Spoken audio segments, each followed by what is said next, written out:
Video देखने वाले सभी भक्तों को गोपाष्टमी की ढेर सारी शुभकामनाएं। अब जान लेते हैं गोपाष्टमी का महत्व।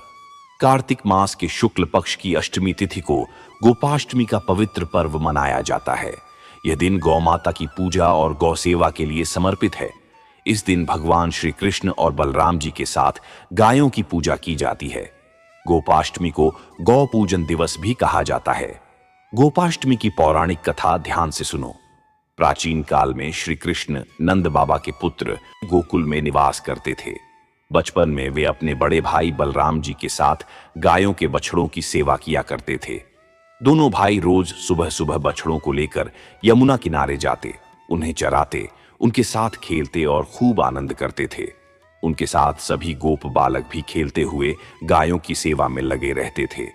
जब श्री कृष्ण हुए बड़े, जब श्री कृष्ण की आयु लगभग 7 वर्ष की हुई, तो नंद बाबा ने सोचा, अब मेरा लाला बड़ा हो गया है, अब इसे केवल बछड़ों की नहीं बल्कि पूरी गायों की जिम्मेदारी दी जाए। ये सोचकर उन्होंने कार्तिक शुक्ल अष्टमी के शुभ दिन श्री कृष्ण और बलराम को गाय चराने का दायित्व सौंपा। गोपाष्टमी का आरंभ कैसे हुआ? उसी दिन श्री कृष्ण ने पहली बार गायों को लेकर गोकुल से निकलकर वन की ओर प्रस्थान किया। पूरे ब्रज में उत्सव मनाया गया। गोपियाओं, गोप और सभी ब्रजवासी हर्ष से भर उठे। गायों को फूलों से सजाया गया, उन पर चंदन, हल्दी और सिंदूर लगाया गया और श्री कृष्ण की पूजा की गई। यही दिन गोपाष्टमी कहलाया, क्योंकि इस दिन से श्री कृष्ण का गोचारण, गाय चराने का कार्य प्रारंभ हुआ था। माता यशोदा का स्नेह। माता यशोदा ने जब देखा कि उनका लाला अब पहली बार गायों को लेकर वन जा रहा है, तो उनका हृदय मातृत्व भाव से भर गया। उन्होंने प्रेम पूर्वक कहा, लाला, सावधानी से रहना, किसी को दुख मत देना, गायों की रक्षा करना और समय पर घर लौट आना।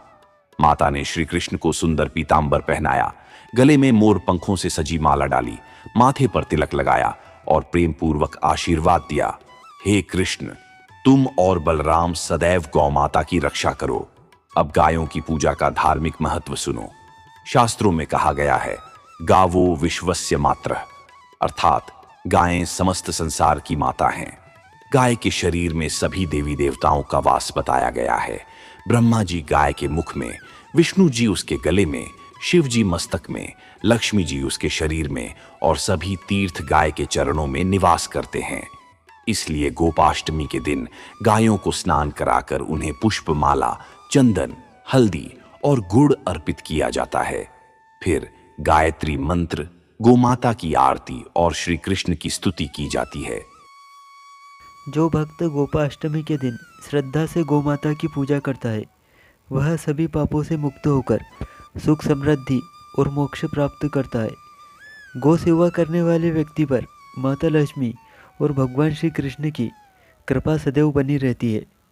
मित्रों, वीडियो पसंद आए तो लाइक करें, शेयर करें और चैनल को सब्सक्राइब करना बिल्कुल ना भूलें। जय श्री कृष्ण।